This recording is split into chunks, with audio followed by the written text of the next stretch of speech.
আসসালামু আলাইকুম রহমতুল্লাহ। আশা করি সকলে ভালো আছেন, সুস্থ আছেন। আল্লাহ পাক রব্বুল আলামিনের কাছে আপনাদের জন্য শান্তি কামনা করছি। আপনারাও আমার জন্য দোয়া করবেন ইনশাআল্লাহ। আজকে একটি বিষয় নিয়ে আলাপ আলোচনা করব।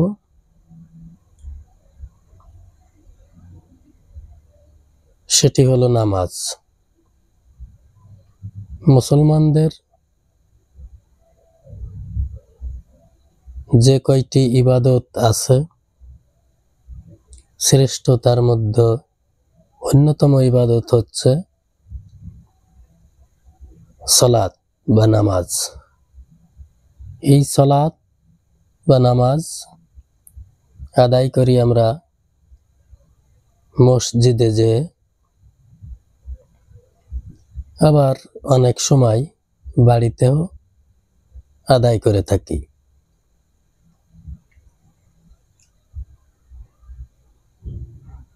অনেকে আবার বলে থাকেন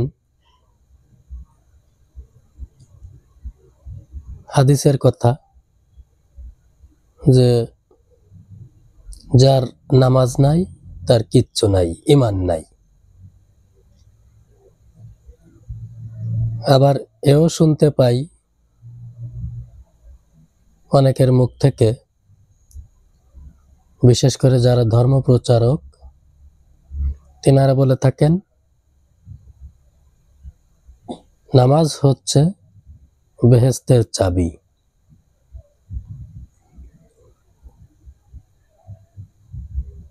তো আজান হয়ে গেল, নামাজে রক্ত হয়ে গেল,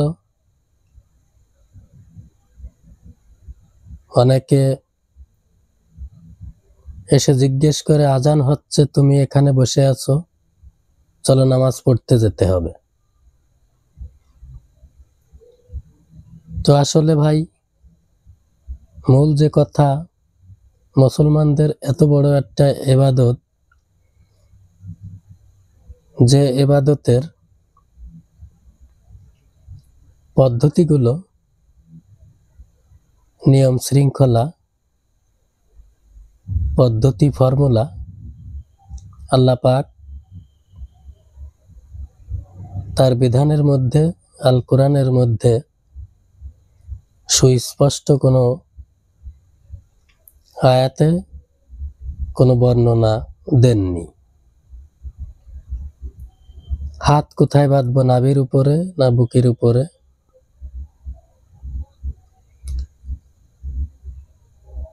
যে ভাবে রুকু করি, এরপরে কপাল নাক মাটিতে ঠেকায় সেজদা করি। এবার আমরা নামাজে কি পড়ি? আল্লাহ পাক কোরআন নাজিল করেছেন মানুষের জন্য, মানুষের কল্যাণের জন্য, পথ প্রদর্শন হিসাবে। যা পড়তে হবে এবং বুঝে পড়ে সেগুলোকে সমাজে, রাষ্ট্রে প্রতিষ্ঠিত করতে হবে। যদি আমরা তা করি তাহলে আমরা মুমিন, তাহলে আমরা মুত্তাকিন, তাহলেই দিনকে প্রতিষ্ঠিত করা হলো এই সমাজে। তো আল্লাহ পাক গীবাত সম্পর্কে, পরনিন্দা এবং গীবাত সম্পর্কে 104 নম্বর সূরা 9 আয়াতের এই সূরাটির মধ্যে, সূরার নাম হুমাজ্জা, এই 9টি আয়াতের এই সূরার মধ্যে আল্লাহ পাক বিস্তারিতভাবে বর্ণনা করেছেন যে পরনিন্দা এবং গীবাত করলে কোন জাহান্নামে আপনি যাবেন, সেই জাহান্নামের শাস্তি কি হবে, এই শাস্তি কি পরিমাণ যন্ত্রণা আপনি উপভোগ করবেন এবং জাহান্নামের নাম কি। হুদামা নামক জাহান্নামে আপনাকে নিক্ষেপ করা হবে এবং তার শাস্তি হবে আগুনের। সেই আগুন আপনার বক্ষ পৃষ্ঠে ঢুকে, বুক দিয়ে ঢুকে পিঠ দিয়ে বেরিয়ে যাবে এবং আরো অন্যান্য আযাবের কথা আল্লাহ পাক এই সূরার মধ্যে 9টি আয়াতেই বিস্তারিতভাবে বর্ণনা করেছেন। তো আমার কথা হচ্ছে যে আমরা যে নামাজ আদায় করি, সালাত আদায় করি 5 ওয়াক্ত, এই সালাতের কথা আল্লাহ পাক কোরআনে তার পদ্ধতিগুলো বলেন নাই। যদি কোনো হুজুরদের কাছ থেকে শুনি, জিজ্ঞেস করি যে কোরআনে সব কিছু আছে অথচ সালাত আদায় করব, সেরকম একটি আয়াতে, অন্ততপক্ষে একটি আয়াতে আল্লাহ পাক যদি বলতেন যে এই পদ্ধতিতে সালাত আদায় করতে হবে, তাহলে কারুর মধ্যে কোনো দ্বিধা, কোনো দ্বন্দ্ব, কোনো আপত্তি বিপত্তি থাকতো না। এমনকি 5 টাইমে সালাত আদায় করতে হবে, এভাবে ধারাবাহিকভাবে কোনো সূরার আয়াতের মধ্যে বর্ণনা আসে নাই। তো এই কথা জিজ্ঞেস করলেই হুজুররা বলে, এক শ্রেণীর আলেম সবাই বলে যে সবকিছু কোরআনে নাই, এগুলো হচ্ছে হাদিসের কথা বলে যে অমুক এত নাম্বার হাদিস, বুখারী শরীফ, মুসলিম শরীফ, তিরমিজি শরীফ, আবু দাউদ শরীফ, ইবনে মাজাহ ইত্যাদি পরিশুদ্ধ যে হাদিসগুলো আছে, যেগুলোকে আমরা বিশুদ্ধ বা পরিশুদ্ধ সহিহ হিসেবে ধরে নিই, সেই হাদিসের রেফারেন্স দিয়ে থাকেন। আবার একটা জিনিস লক্ষ্য করবেন, আল্লাহ পাক রব্বুল আলামিন পবিত্র কুরআনুল কারীমের মধ্যে বহু জায়গা বলেছেন যে এই কোরআন হচ্ছে এমন জিনিস যাতে কোনো কিছু গোপন করা হয়নি এবং এমন কিছু নেই তোমাদের জন্য যা বিস্তারিতভাবে বর্ণনা করা হয়নি। বিস্তারিতভাবে বর্ণনা করা হয়েছে, এ কথা আল্লাহ পাক পবিত্র কুরআনুল কারীমের মধ্যে বহু জায়গা বলেছেন। এই আয়াতগুলো নিয়ে সামনের একটি ভিডিও করব ইনশাআল্লাহ। আয়াতগুলো কালেকশনও করেছি যে কত জায়গা আল্লাহ পাক বলেছেন এই কুরআন এমন কিছু গোপন নেই যা বিস্তারিতভাবে বর্ণনা করা হয়নি। তো এখন কথা হচ্ছে যে আল্লাহ যা বলেছেন তার বিধানের মধ্যে, সেগুলো কখনোই মিথ্যা হবে না, সেগুলো কখনোই জয়ীফ হবে না, দুর্বল হবে না, সেগুলো একাগ্র চিত্তে চরম সত্য। আল্লাহ পাক বলেছেন যে বিস্তারিতভাবে এমন কোনো কিছু নেই যা এই কিতাবে বর্ণনা করিনি। তো তাই যদি হয়, তাহলে এই সালাতের পদ্ধতি আল্লাহ পাক দেননি, তাহলে আসলে সালাত হিসেবে আমরা কি বুঝবো? সালাত যে পড়তে হবে, সমাজে প্রতিষ্ঠিত করতে হবে, সালাতের কথা বলা হয়েছে সালাত কায়েম করো। কায়েম শব্দের ব্যাখ্যা হচ্ছে প্রতিষ্ঠিত করা। সালাত কায়েম করো, যাকাত আদায় করো। যত জায়গায় আল্লাহ পাক সালাতের কথা উল্লেখ করেছেন, পাশাপাশি যাকাতের কথাও বলেছেন। কুরআনুল কারীমে যত জায়গায় সালাতের কথা উল্লেখ আছে,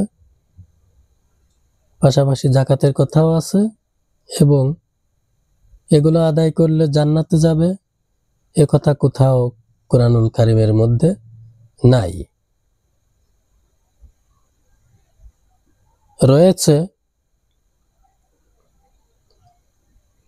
বিশ্বাস আর সৎকর্ম, যত জায়গায় আল্লাহ পাক কোরআনের মধ্যে বলেছেন, তারপরেই জান্নাতের কথা আল্লাহ পাক বলেছেন।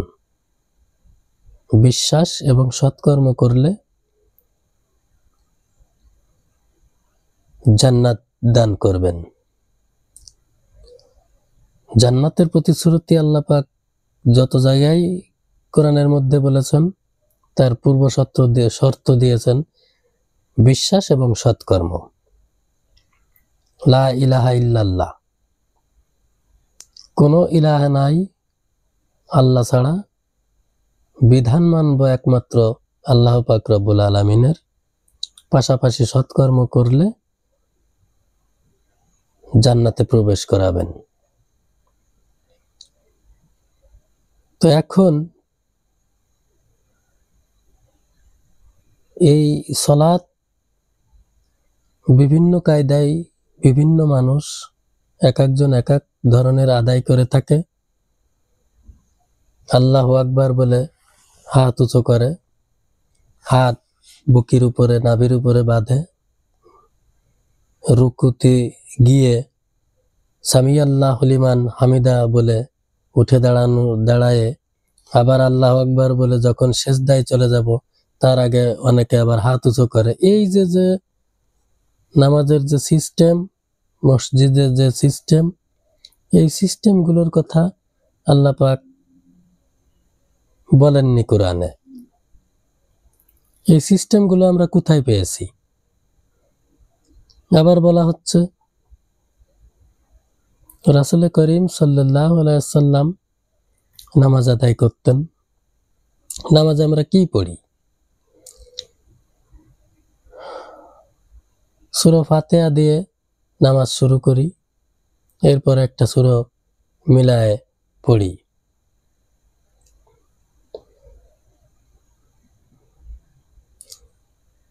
ইহদিনাস সিরাতাল মুস্তাকিম, সঠিক সরল পথ। হে আল্লাহ, আপনি আমাকে সঠিক সরল পথ দেখান। তো রাসূল পাক সাল্লাল্লাহু আলাইহি ওয়াসাল্লামকে আল্লাহ পাক প্রতিনিধি হিসেবে এই দুনিয়ায় পাঠিয়েছেন। 20 বছর ধরেই আমি নামাজ পড়ে যাচ্ছি। নবীজিও বলতেছেন যে আল্লাহ আমার সঠিক সরল পথ দেখান, আমিও বলতেছি আমার সঠিক সরল পথ দেখান।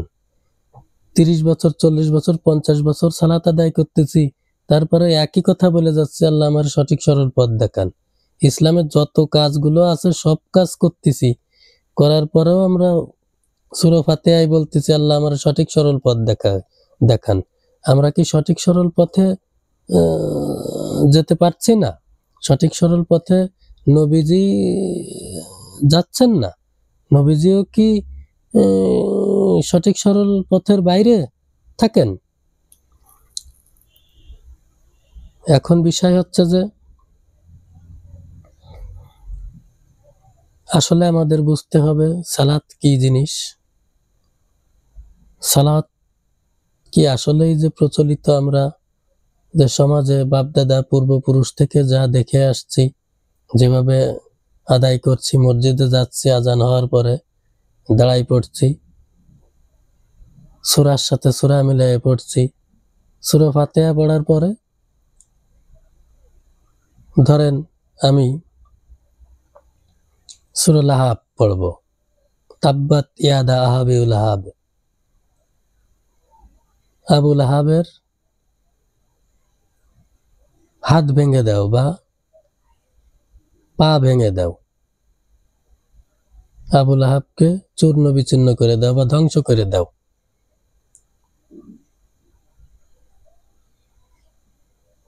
এই আবু লাহাব বেঁচে আছে?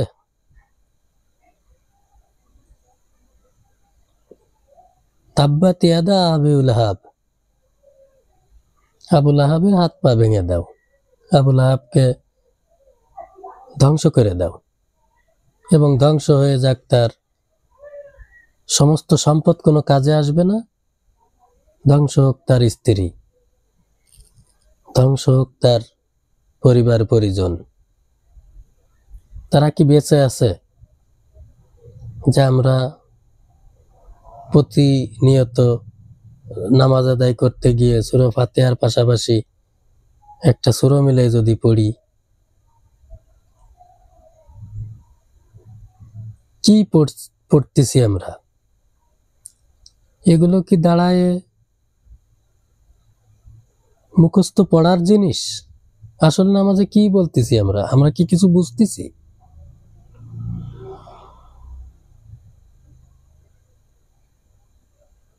আপনারা একটু গভীরভাবে চিন্তা করে দেখবেন, কোরআন খুলে দেখবেন এবং অর্থ সহ কোরআন পড়বেন। বিভিন্ন ভাষায় কোরআন আছে, আরবি ভাষায় যেমন কোরআন লেখা আছে, ইংলিশে কোরআন লেখা আছে, বিভিন্ন ভাষায় কোরআন লেখা আছে। যার যে ভাষা, যে দেশ থেকেই দেখেন না কেন, যে দেশের ভাষায় আপনি জানেন না কেন, কোরআন পড়বেন এবং বুঝবেন যে আমরা আসলে বলতেছি কি নামাজে দাঁড়ায়।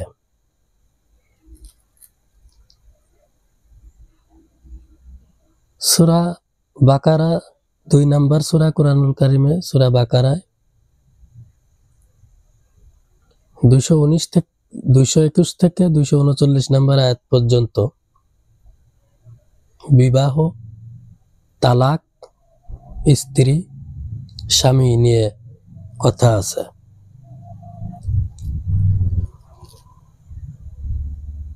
এইগুলো, এই কাজগুলো যদি ঘটে যায়, ওই আয়াতের মধ্যে যে কথাগুলো রয়েছে সেই কাজগুলো যদি ঘটে যায়, তা তার ফয়সালা হচ্ছে এই আয়াতগুলোতে আল্লাহ পাক দিয়ে দিয়েছেন, যাতে মানুষের জীবন ব্যবস্থা চালাতে কোনো সমস্যা না হয়। ওই বিধান অনুযায়ী যদি চলি, তাহলে স্বামী স্ত্রীর যে বিভেদ, এগুলোকে সহজভাবে বুঝে চলা যেতে পারে। যদিও তালাক প্রাপ্ত হয় কেউ, তালাকের কথা উল্লেখ করি, তার পরবর্তী কি পদক্ষেপগুলো আছে আল্লাহ পাক পর্যায়ক্রমে আয়াতের মধ্যে উল্লেখ করেছেন তার সমাধান স্বরূপ। এগুলো কি আমরা নামাজে দাঁড়াই পড়ব? ইমাম সাহেবের পিছনে নামাজ পড়ি আমরা, যারা অনেকে জানে না যে ইমাম সাহেব সূরা আয়াত কেরাত পাঠ করে, আর আমরা শুনে আল্লাহ আকবার করি, রুকুতে চলে যাচ্ছি। আসলে ইমাম সাহেব কি পড়তেছে, এর অর্থ হবে কি, কি বলতে চাচ্ছে, এই আয়াতগুলোয় আল্লাহ পাক কি বলেছেন, এগুলো আমরা একটু বিবেচনা করব না?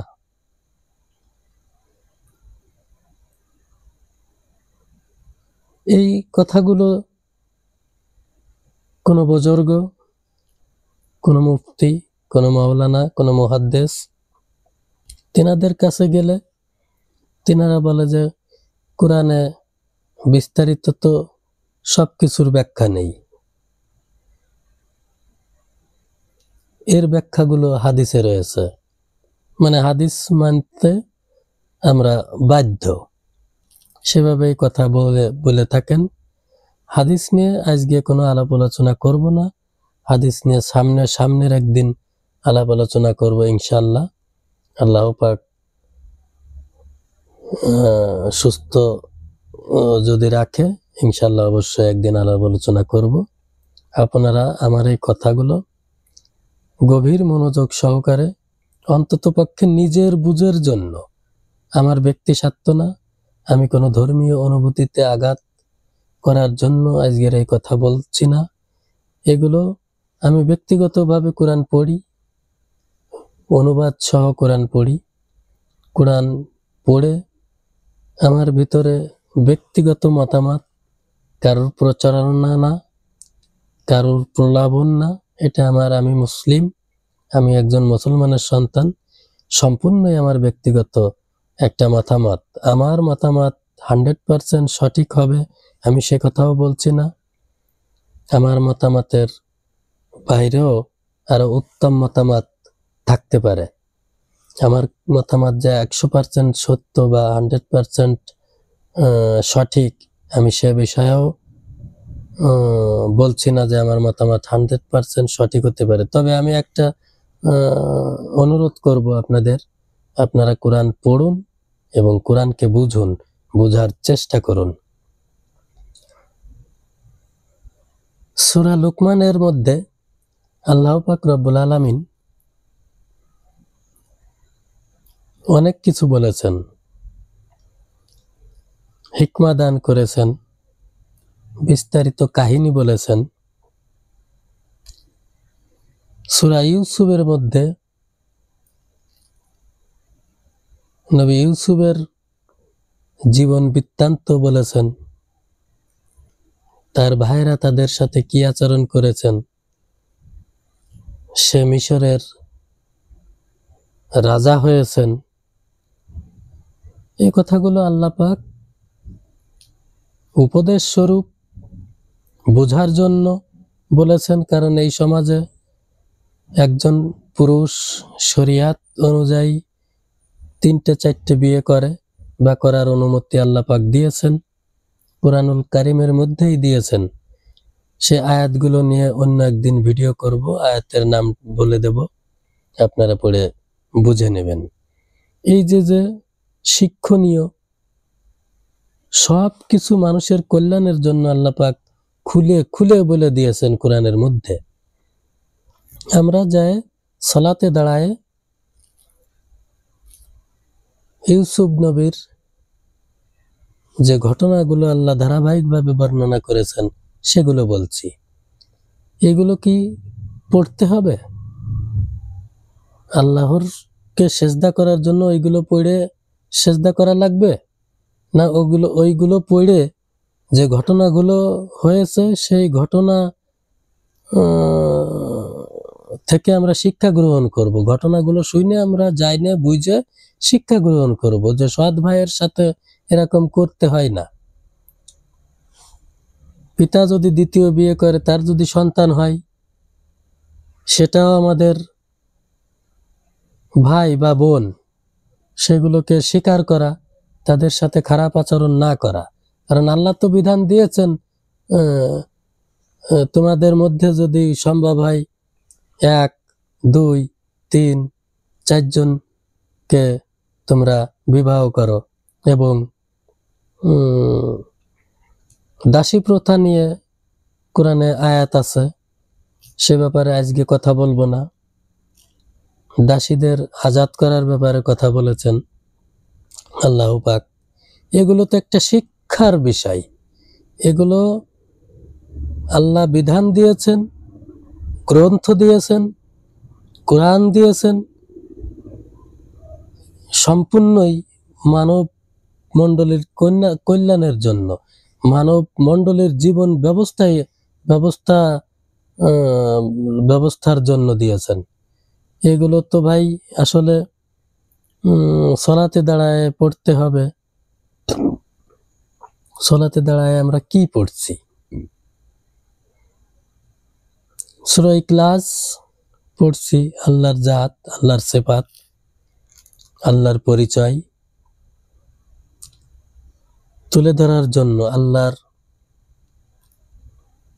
কারোর কাছ থেকে জন্ম নেননি, আল্লাহ কাউকে জন্ম দেননি।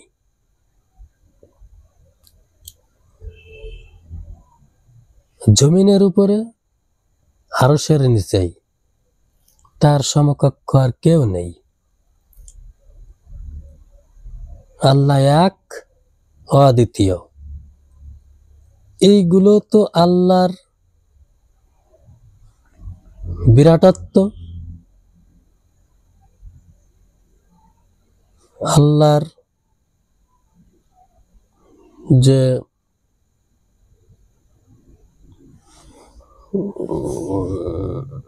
বিরাটত্ব এবং বংশ বিস্তার সম্পর্কে মানুষের ধারণা থাকতে পারে যে আল্লাহর কি কোনো বংশ বিস্তার আছে? আল্লাহর কি উত্তরসূরি আছে? যাতে মানুষ এইগুলো না ভাবে তার জন্য সূরা ইখলাস অবতীর্ণ করেছেন মানুষের বোঝার জন্য। এই সূরা ইখলাস যদি আমরা পড়ি এবং তার অর্থ সহ যদি আমরা বুঝি, অর্থ সহ পড়ি, তাহলে আমরা অবশ্যই বুঝতে পারবো যে না, আল্লাহ পাককে কেউ জন্ম দেননি, আল্লাহ জন্ম নেননি। আসমানের জমিনের মাঝখানে তার সমকক্ষ কেউ নাই, আল্লাহ একজন। তো এগুলো তো মানুষকে বোঝানোর জন্য। আরো অসংখ্য ঘটনা, যত পয়গম্বর আল্লাহ পাক এই পৃথিবীতে পাঠিয়েছেন, সমস্ত পয়গম্বরের কুরআনুল কারীমের মধ্যে যেগুলোর যেনাদের নাম উল্লেখ রয়েছেন, তাদের জীবনী, তাদের চরিত্র, তাদের কর্ম, এগুলোকে আল্লাহ পাক তুলে ধরেছেন আমাদের শিক্ষা দেওয়ার জন্য, আমাদের বোঝানোর জন্য, আমাদের বুঝ আনার জন্য। আমরা কি বুঝতেছি? ধরেন একজন হাফেজ হলো, পবিত্র কোরআনের একজন হাফেজ, সে মাদ্রাসায় শিক্ষা গ্রহণ করছে, হাফেজি পড়ছে, পড়ার পরে কোরআনের হাফেজ হচ্ছে। এখন আরবি ভাষায় কোরআন পড়ে হাফেজ হয়ে সে যদি তার ব্যাখ্যা না জানে, যে আয়াতগুলো সে মুখস্থ করেছে, পবিত্র কোরআন তার মাথার ভিতরে মুখস্থ আছে,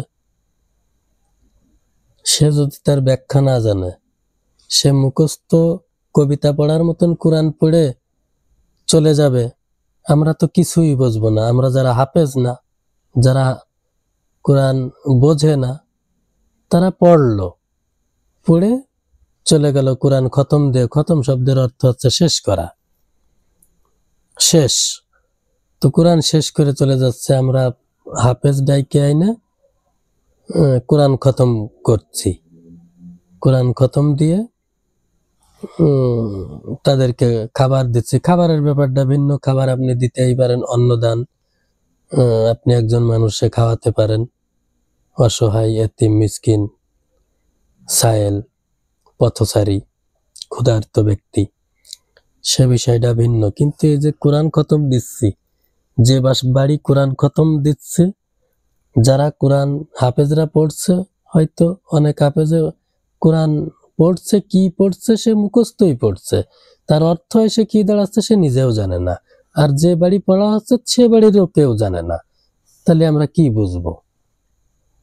কোরআন তো বুঝার জন্য ভাই আল্লাহ পাক বিধান হিসেবে পাঠিয়েছেন, নাজিল করেছেন।